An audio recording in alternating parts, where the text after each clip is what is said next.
yeah, I think if you want a lazy way to make money, I don't know, go and buy some shares or something. You need to make some sacrifice to invest in property. If it was free and easy, everyone would be able to do it. And look, that's not to say that I'm not grateful for that equity growth and what we're doing with our property investment journey, but it doesn't mean that it's free money that I can then use to travel the world for free for the next 12 months, which is obviously something I'd love to do. So what does it take to actually get to 100K passive income? And also, what are the truths about passive income? Because a lot of people are led to believe that passive income is really passive, but really, it's not passive.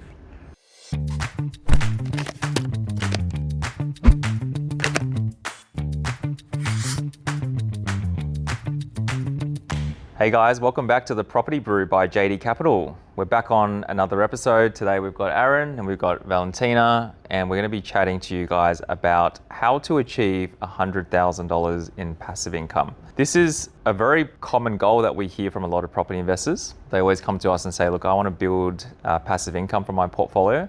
I think it's a great thing to achieve. But we want to unpack how to actually get there, and also what does it take to actually get to 100K passive income, and also what are the truths about passive income? Because a lot of people are led to believe that passive income is really passive, but really it's not passive. All right, how passive are your properties right now? Let's start off with that. Passive aggressive. It's a lot of work, you know? Exactly. Exactly. Yeah, look, I think it's about time in the market. The sooner you start, the easier it gets. Paying professionals to help you, you know, having a property manager, I think, is priceless. I've come across a few probably novice investors now that almost see it as a flex that they manage their own properties. And I see it as crazy for a number of reasons. Firstly, private rental arrangements can cause problems with us being able to access banks to get money for people. But at the end of the day, you know, property management fees really aren't that expensive in the grand scheme of things. If you have an issue with a tenant, it pays itself off in numbers. They've got access to trades, et cetera, et cetera. So yeah, look, it's a lot of work, even with those property managers in play. You've got to be budgeted. You've got to have buffers in place. You've got to be keeping an eye on interest rates. You've got to be keeping an eye on what your rent is. It takes a lot of effort. So yeah, I think if you want a lazy way to make money, I don't know, go and buy some shares or something. Yeah, I agree with you. It's more work than people think, and it requires constant looking. You can't, this idea of set and forget, I like the term. I also just don't feel that it quite fits. You set it, you never forget it. You constantly have to look at it. I would say that Aron loves to come up to me when he's done a val on one of our properties. Oh, Valentina, we've made whatever, 20K on this property. Great. And I'm like, where is it? Where's the... It's on the paper, Valentina. Yeah, Show me the money. Show me the money. Where is it? And look, that's not to say that I'm not grateful for that equity growth and what we're doing with our property investment journey, but it doesn't mean that it's free money that I can then use to travel the world for free for the next 12 months, which is obviously something I'd love to do. So it's definitely not passive. Yeah, and you only realize that when you sell the property. I think that's what a lot of people don't talk about, right? They talk about the building and acquiring more assets, but they don't talk about when to exit and when to sell. Yeah. Because that's when you truly realize the gain, right? And then you can actually use that money. And how, and I guess for you, with some of your clients now, have they gotten to that point? How far away do you think that is for them? Let's unpack that a bit more, right? So let's go back to that goal, $100,000 passive income. So if we just work mathematics, right? If you want to get $100,000 of recurring income, right? Let's ignore the term passive because it's not, we've just made it very clear it's not passive. It's a very, very active income. Even though you're not putting in work out of your own hands, someone else is managing that property, which you're paying for. Yeah. Right? So there's someone still doing the work, but you're still behind the scenes trying to make sure you're chasing up things, making sure things are coming in, the property's being looked after. Still time, right? Still requires time. So it's definitely not passive. So let's call it recurring income, right? You want $100,000 recurring income to replace part of your active income that you're working for. It is possible, right? But what does it take to get there? So let's break down the numbers mathematically. So $100,000 in recurring income is roughly around $2 million worth of assets fully paid off, right? No debt attached to it. $2 million, because if we look at property as a rate of return, you can generally expect around 5% rental yield, right, as a general rule of thumb. So 5% yield on $2 million will give you $100,000 worth of income, right? So the goal is to basically think about how can I get to a $2 million asset value with no debt, right? Certainly possible if you have a 30-year time frame. Like you mentioned, Aaron, before, the earlier you start, the easier it will be in the long term, because by the time you get to the 30-year mark, those properties will be worth a lot more that you can sell off and then basically pay out. Yeah. Right. So it is very, very possible to achieve over that period of time. So one thing to also look at is what is the time frame you have to achieve that goal, right? If it's a 5-year time frame or a 10-year time frame, it's going to be very difficult to achieve, to be very honest, because you have to be extremely aggressive with almost no mistakes, right? And almost no gap in the market in terms of growth. And there's so much of that is not actually in your control either. No, you can make all the best decisions and use the right people. We can't see the future. That's right. That's right. So $2 million worth of assets fully paid off. If we then divide that by, say, an average house price that people are purchasing today on a typical investment property that we're seeing, about $600,000, $650,000. So if you buy 3 to 4 of those properties, that will roughly give you about $100,000 of passive income or recurring income once they're fully paid off. But how do you pay them off? Great question.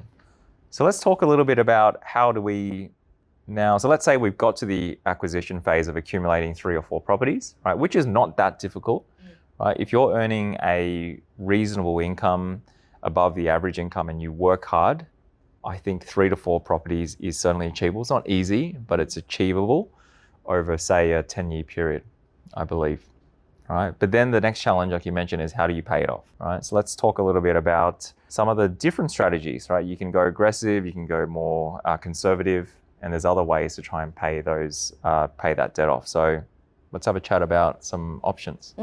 Yeah. I mean, look, I think that the approach was you need to pay down the debt actively with your income. So that would be principal and interest, right? I don't like that method.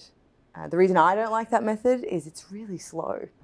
I just genuinely think that life gets in the way, expenses are continually going up as well, and you're just never going to be quick enough, I think.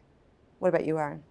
Yeah, look, I think we already touched on the fact that building passive income is not passive. And the reality is, for you to hold an investment property, depending on the interest rates, depending on the rental return that you're getting back on the place, it's probably going to cost you between, I'd say, $200 to $400 on average per week to hold, right? So that's after you've paid your mortgage, your building landlord insurance, your managing agent's fees, you're putting aside for pest inspections or, things that you got to repair the property for, right? You've got a babysitter while you're holding it. Add a principal and interest repayment into the mix on that, it puts even more pressure on your cash flow, right? We're talking about $200 to $400 per week potentially on an interest-only term. If you've bought in your personal name, there's negative gearing benefits that come back to you at the end of the year, which help reduce the burden of that $200 to $400 per week. But that cash flow is significant, and we've already said property is a long-term game. Property cycle in Australia, traditionally, it's kind of 10 to 15 years. Property should double in value. We want to be holding a property long-term. So by structuring our loans on that interest only and not doing the P&I, it makes our cash flow position a lot better for that long-term, because at the end of the day, you need to make some sacrifice to invest in property. If it was free and easy, everyone would be able to do it. Everyone would be interested in doing it. It does take sacrifice. We want to mitigate that sacrifice as much as we can. And if your cash flow is under the pump for the best part of 10 or 15 years, arguably, what's the point of doing it? I also think diversification has a place in terms of the type of properties that you buy. Jai, I know you recently diversified out of residential, didn't you? That's right. And the reason why I diversified out of residential is because we've built up a pretty decent residential asset base already. And what I've come to learn is that the residential property will give you generally high capital growth. It's faster to see growth, but the cash flow, as you guys can realize, it's really not that strong, right? The cash flow is really just to sustain the loan repayments, right, and the expenses. It's not really making you income. No. Right? It's only making you income if you pay off the debt. That's right. Right. So in terms of the yield and income that you can get from it, isn't really enough to really help you sustain your lifestyle. Right. So that's why I started to explore commercial assets. Commercial assets are quite different. Right. It's a slightly riskier asset because it's generally tied to the business that is operating and running out of the facility. Right. Let's take like a retail center or a warehouse, for example. Right, those properties are run by businesses, and if the business doesn't do well, then that income may be lost. Right. So that's why it's typically a little bit harder to get into commercial property from a lending perspective, and you require a high deposit. But if you look at the yield on a commercial property, it's much stronger, and the reason is because all of the expenses on commercial property are generally passed on to the tenant. Right, so you don't have to pay a lot of the ongoing maintenance costs, council rates, water rates, property management fees, all of that is actually passed on to the tenant. That's really different to residential. Exactly, right? And if you look at residential property, a big portion of that is holding costs. So commercial rent and net yield is a lot higher, so it gives investors the income that they need. So the natural transition that I like to see is people build up the residential base when they're younger because they've got more time, they've got more, I guess, employment history ahead of them. But if you start to look at people who are wanting to retire, getting into their 50s and 60s, they may not have that time, right? So they are looking for income. So commercial assets will then give them the retirement or the income that they need. That's really interesting, actually, because it's almost assessing risk within risk within risk. So property investing, we know, is not guaranteed. Again, we don't have a crystal ball. However, it sounds like residential has more stability in that space. And if you want to level up, or if your circumstances, as you say, if you're a bit older or you don't have the time, looking at more riskier assets potentially might be a way to go. Definitely, yeah. And I think in any investment portfolio, you need to have a well-diversified plan, right? I'm a big believer in specializing or going hard in one area or one asset type. But you also need to have a backup plan, right? Or have a diversification plan if something doesn't go right. So for me, it's now starting to build that diversification into commercial to get additional income, right? Because I know the residential income isn't necessarily going to be as strong as the commercial. Yeah. So another way that people can achieve 100K passive income later on is actually to sell down their residential properties. All right, they don't have to sell down everything, but let's say you have a strong residential base, you could sell half of it, cash in the equity growth that you've made, and park that into a commercial asset. So you still have best of both worlds, right? You still got some of the residential keep growing in value, but you've also got the commercial assets giving you the income, which can help you hold the residential assets.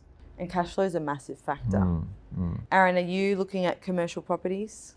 Yeah, that's something that we're going to venture into this year, most likely in the self-managed super fund space. So a little bit of a different approach instead of buying a property in your own name or through a trust. I think SF is a little bit safer for commercial. You've got your superannuation contributions going in there alongside the rent to help you manage that loan. It's a bit of a different approach quite often as well. I think with that, principal and interest is not such a bad idea for the repayments. We've obviously talked about interest only for residential. Look, it's not for everyone. I agree with you guys. I think for people starting out in investing, or they might be at 2 properties, build your residential profile up, get that equity growth in place. And at the end of the day, I mean, yeah, commercial can help you accelerate, but I don't think it's compulsory. You can achieve some passive income later in life just purely through residential. So if your risk appetite doesn't go beyond that, I think it's okay. You just got to work within your limits and what you're comfortable with doing. But your comfort levels do change as you go along. I think if you had have asked me 4 years ago if I'd be willing to go buy a commercial asset, I don't think I would have been as easygoing about it as I am now. And remember, it's not passive, it's recurring. Yeah. Right. That's right. Yeah. Good one. So just to recap, guys, to achieve 100K passive income, it is possible, but like we said, it's not passive, right? We want to try and just focus on building the recurring income. It's a lot of active income in the beginning, a lot of active focus, using your active income to drive that investment. There's many different ways that you can approach it, right? Depending on how aggressive you are and also what your risk tolerance is. If you want to go very aggressive and you have a high risk tolerance, then buying more properties quickly with an interest-only loan term attached to it is going to help you get there much faster, because it means that you can hold more cash flow, have more cash flow to get into more assets, right? More assets ultimately lead to higher growth. So another example in terms of how you can hit that 100K income goal is, let's say you need 3 properties fully paid off to get to that goal. If you can get to 6 properties, 7 properties, for example, during a quick time frame, aggressively building, hold it for a period where they double, you sell the first half, and then you pay off the remaining half of the properties, right? Then you have 3 to 4 properties fully paid off. That will then give you the income that you need, right? But that can take at least 10, 15 years, right? Sometimes a little bit of luck, sometimes you might have bad luck, and that might take you longer than 15 years, right? So it's hard to say. You just have to really depend on what the market is doing, all right? The slower way that we discussed is principal and interest, right? So that is a safer way, but it's a slower way. It's a very conservative way as well. So you could effectively buy 3 properties, 4 properties, pay it off over 30 years, right? And there's nothing wrong with that either, right? You pay it off over 30. If you start early, you start at say 20, by the time it's 30 years, you're 50 years old. That's well before the retirement age. So you can, right? But it is, again, very hard work. Imagine trying to pay P&I on 4 properties with all of your lifestyle expenses on top of that. That's certainly not easy. So I can imagine there's a lot of sacrifices behind that as well. But it just shows people there are ways out there for them to achieve that if they really wanted to. So it is certainly possible. Oh, correct. Sorry, Guy. And a very high income as well. Options are your friends here. That's right. Yeah. So yeah, we'll wrap it up, guys. Have a great. What have you got this time? Yeah. What coffee are you drinking today? Look, I think I've got a mochaccino. Ah, great mocha. Cheers. Sounds very fancy. To IO. Yeah. Yeah, I got to say, I think I'm on the IO train. Yeah, for sure. You know, principal No and interest. P&I. It's, yeah.